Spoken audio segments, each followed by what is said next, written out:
और आज हमारा लक्ष्य बहुत ही स्पष्ट है। इस मास्टर क्लास में हम कक्षा 12 जीव विज्ञान के अध्याय 9 यानी जैव प्रौद्योगिकी सिद्धांत व प्रक्रम के संपूर्ण रिवीजन नोट्स का गहराई से अध्ययन करेंगे। हाँ, और वो भी एक बहुत ही व्यवस्थित तरीके से, है ना? बिल्कुल। एक शिक्षक के तौर पर मैं पीडीएफ के हर एक पेज, हर एक लाइन और हर एक हेडिंग को बिल्कुल उसी क्रम में पढ़ूंगा। मतलब पहले सामग्री को शब्दशः जैसा लिखा है वैसा ही पढ़ूंगा और फिर तुरंत उसे आसान भाषा में बोर्ड परीक्षा के स्तर के विद्यार्थियों के लिए समझाऊंगा। कोई भी लाइन नहीं छूटेगी। ये तो बहुत ही शानदार तरीका है। तो चलिए इस डीप डाइव की शुरुआत करते हैं।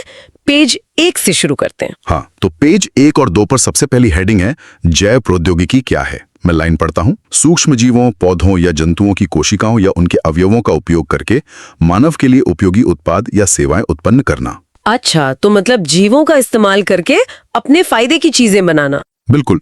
और इसे हम 2 हिस्सों में बांटते हैं। आगे लिखा है प्राचीन जैव प्रौद्योगिकी, जिसमें उदाहरण दिए हैं दही, ब्रेड, शराब का निर्माण जो सूक्ष्म जीवों की प्राकृतिक क्षमता पर आधारित है। मतलब जो हमारे घरों में सदियों से हो रहा है। हाँ, और दूसरा हिस्सा है आधुनिक जैव प्रौद्योगिकी। इसमें लिखा है इन विट्रो निषेचन यानी टेस्ट ट्यूब बेबी का निर्माण, जीन का संश्लेषण, डीएनए टीका बनाना तथा दोषपूर्ण जीन को सुधारना। ओह, तो आधुनिक वाले में हम जैसे सीधा डीएनए से छेड़छाड़ कर रहे हैं, जेनेटिकली मॉडिफाइड जीव बना रहे हैं। सही पकड़ा आपने। अब इसी बात को एक बहुत ही प्रमाणित संस्था ने परिभाषित किया है।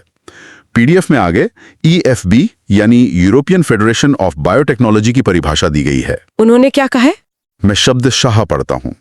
नए उत्पादों तथा सेवाओं के लिए प्राकृतिक विज्ञान व जीवों, कोशिकाओं व इसके अंग तथा आणविक अनुरूपों का समायोजन। थोड़ा भारी है। इसको अगर मैं अपनी तरह से समझूं तो पुराना तरीका एक साधारण किचन की तरह था। किचन की तरह? मतलब हम बस दूध रख देते थे और प्राकृतिक किण्वन का इंतजार करते थे कि दही बन जाए। लेकिन ये जो आधुनिक तकनीक है, इससे हम मानो उस रेसिपी को ही अपने हिसाब से बदल देते हैं ताकि बिल्कुल वही डिश बने जो हम चाहते हैं। बहुत सटीक एनालॉजी है आपकी, बिल्कुल यही समायोजन है। अब हम पेज 3 पर आते हैं जहां बायोटेक्नोलॉजी के सिद्धांत दिए गए हैं। तो इसके पीछे नियम क्या है? यहाँ हेडिंग है जैव प्रौद्योगिकी के 2 मुख्य सिद्धांत। पहला है आनुवंशिक इंजीनियरिंग और दूसरा है जैव प्रक्रम इंजीनियरिंग। पहला वाला क्या करता है? मैं पढ़ता हूँ।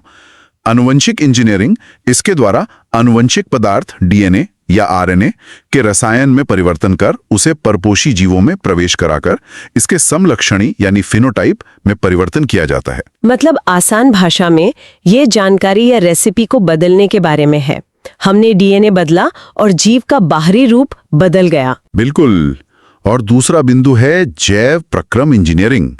इसमें लिखा है रोगाणु रहित वातावरण बनाकर केवल वांछित सूक्ष्म जीवों या सुकेंद्रकी कोशिकाओं की वृद्धि कर अधिक मात्रा में जैव प्रौद्योगिकीय उत्पाद जैसे एंटीबायोटिक्स, टीके, एंजाइम आदि का निर्माण करना।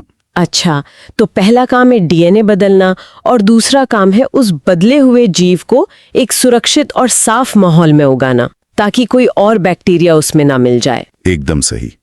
लेकिन यहाँ एक बहुत जरूरी कॉन्सेप्ट नोट दिया गया है जो समझना होगा। वो क्या है?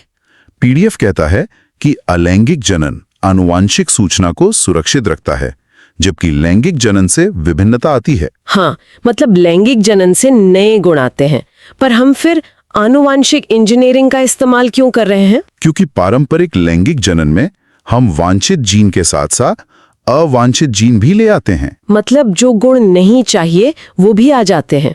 लेकिन आनुवांशिक इंजीनियरिंग से हम केवल वही जीन चुन सकते हैं जो हमें चाहिए। हो, ये तो कमाल है। अब पेज 4 पर चलते हैं। ये सब शुरू कब हुआ? पेज 4 पर हेडिंग है प्रथम कृत्रिम पुनर्योगज डीएनए। एक फैक्ट बॉक्स है। इसमें लिखा है कि हर्बर्ट बोयर और स्टेनली कोहिन ने 1972 में पहला पुनर्योगज डीएनए बनाया। 1972 में?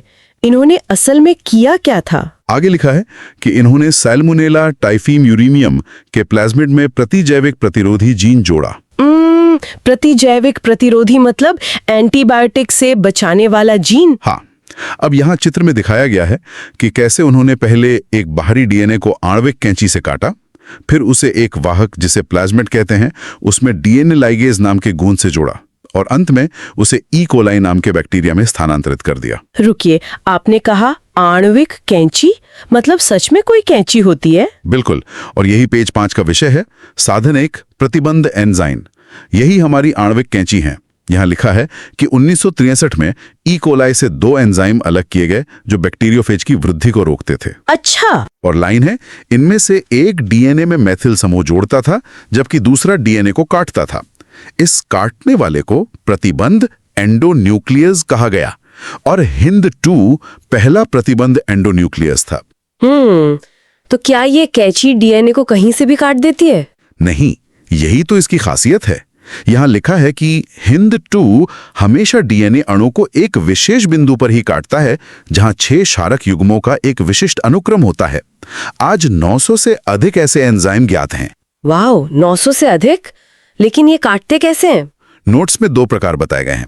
एक्सोन्यूक्लियस, ये डीएनए के सिरों से न्यूक्लियोटाइड को अलग करते हैं, और एंडोन्यूक्लियस, ये डीएनए को भीतर विशिष्ट स्थलों से काटते हैं।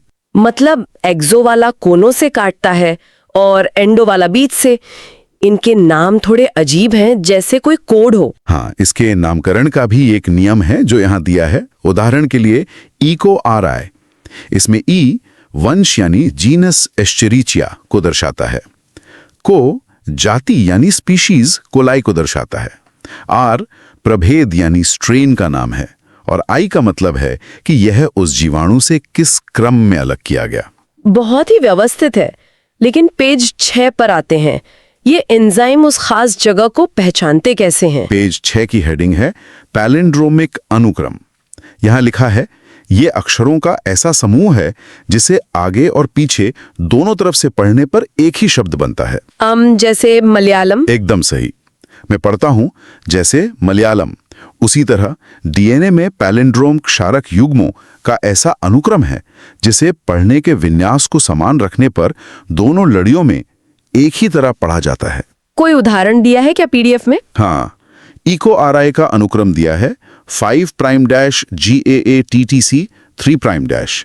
अगर आप दूसरी लड़ी पर भी 5' से 3' की दिशा में पढ़ें तो वो भी GAATTC ही होगा। अच्छा, तो ये काटता कहाँ से है? लिखा है कि EcoRI हमेशा G और A के बीच काटता है।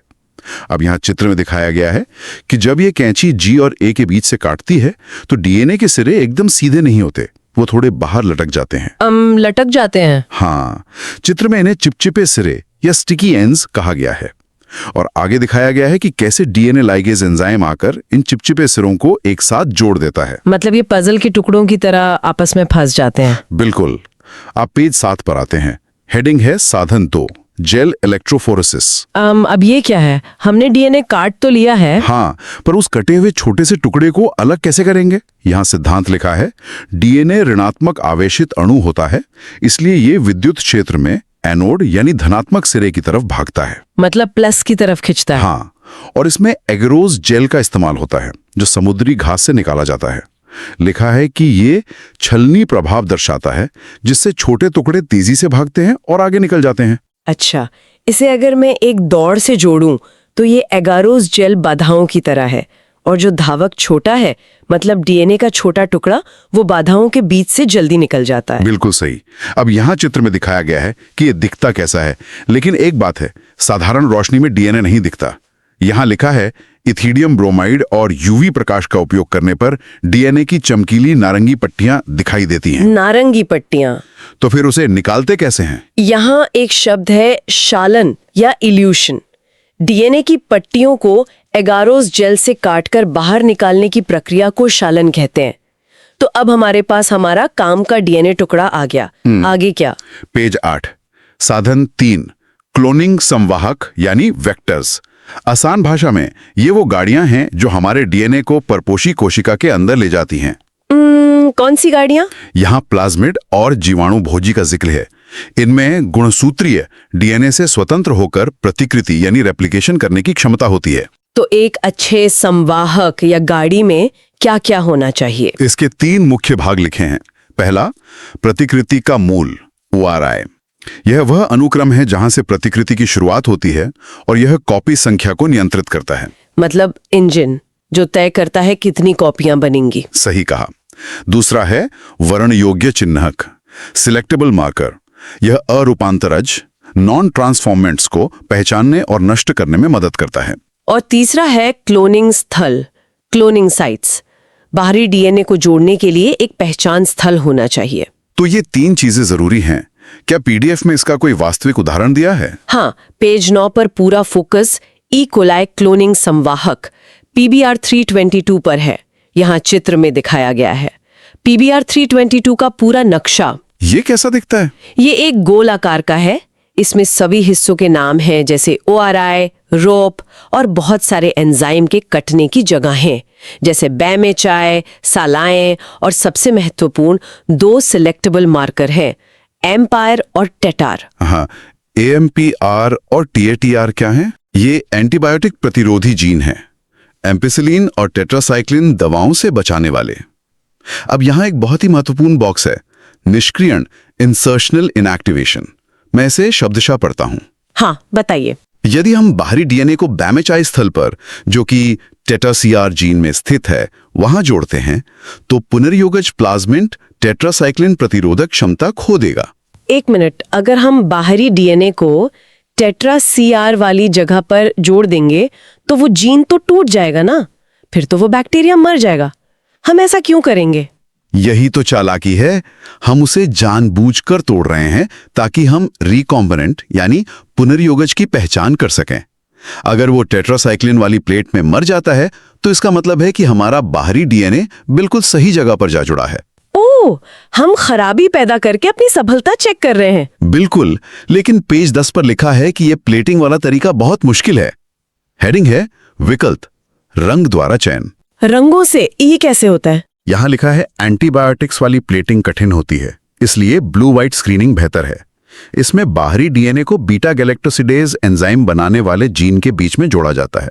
तो अगर जीन के बीच में डीएनए घुसा दिया तो एंजाइम बनना बंद हो जाएगा? हाँ, इसे इंसर्शनल इनएक्टिवेशन ही कहते हैं। आगे लिखा है पुनर्योगज होने पर एंजाइम निष्क्रिय हो जाता है और सफेद कॉलोनी बनती है, और अपुनर्योगज होने पर एंजाइम सक्रिय रहता है और नीली कॉलोनी बनती है। तो मतलब नीली कॉलोनी बेकार है और सफेद वाली कॉलोनी में हमारा काम का डीएनए है।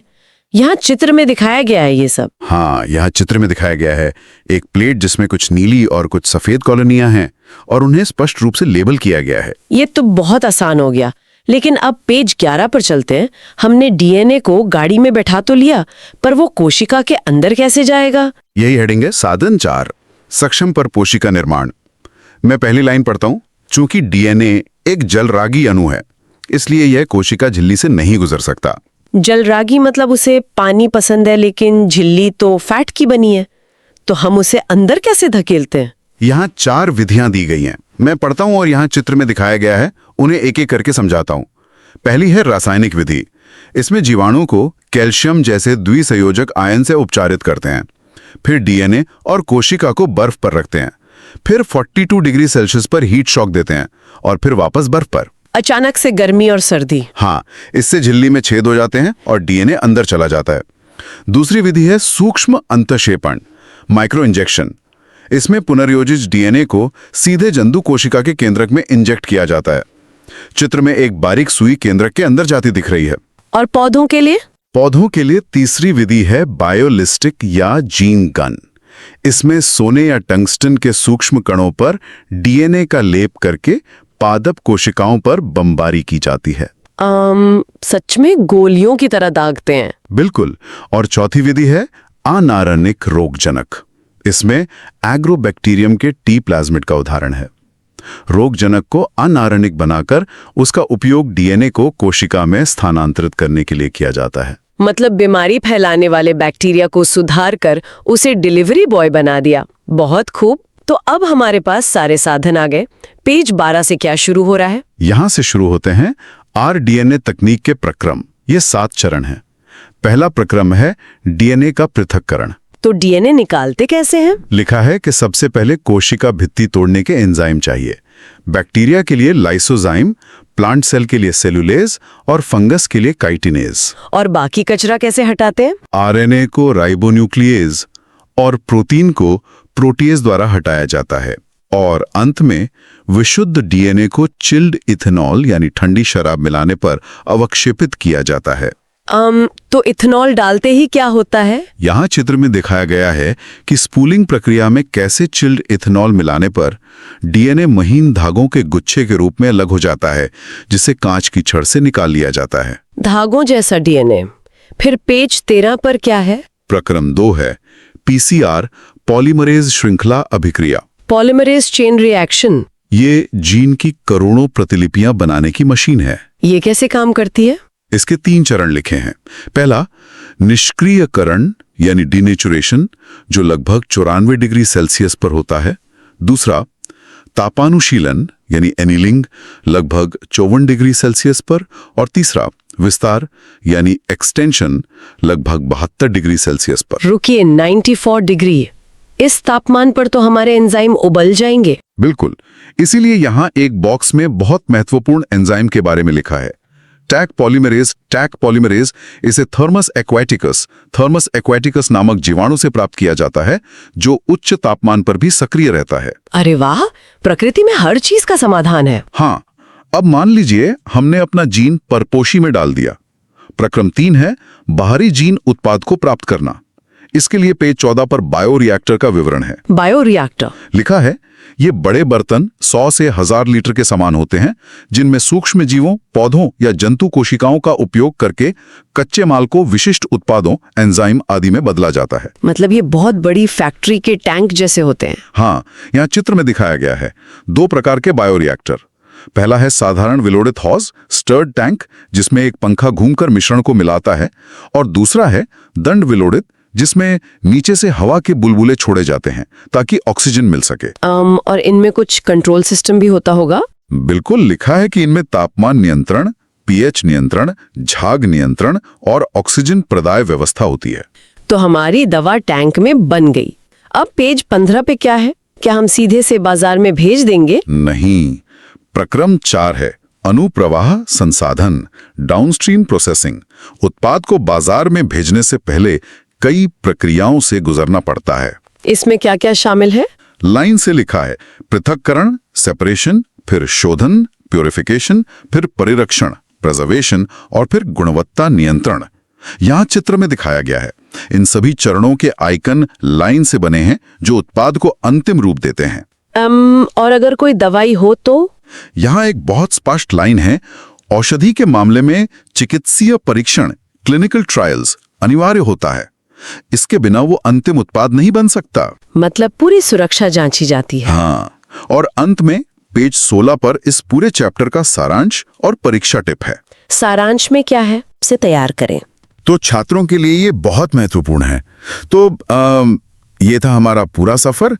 हमने देखा कि कैसे एक कोशिका से डीएनए निकालने से लेकर उसे काटने, मशीन में कॉपी करने, वाहक में जोड़ने, मेजबान में डालने और अंत में बड़े टैंकों में उत्पाद बनाने तक का पूरा काम होता है। बिल्कुल, हमने पीडीएफ के हर पेज और हर लाइन को कवर कर लिया है। सच में ये विज्ञान की एक बहुत बड़ी उपलब्धि है। दोस्तों, हमारे पास एनसीईआरटी की साइंस की नोट्स क्लास 6 से लेकर क्लास 12 तक पूरी तरह उपलब्ध है।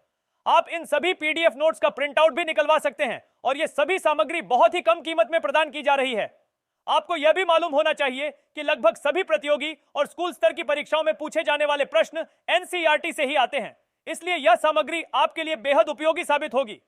अगर आप ये एनसीईआरटी साइंस पीडीएफ लेना चाहते हैं तो अभी हमें व्हाट्सएप पर मैसेज करें।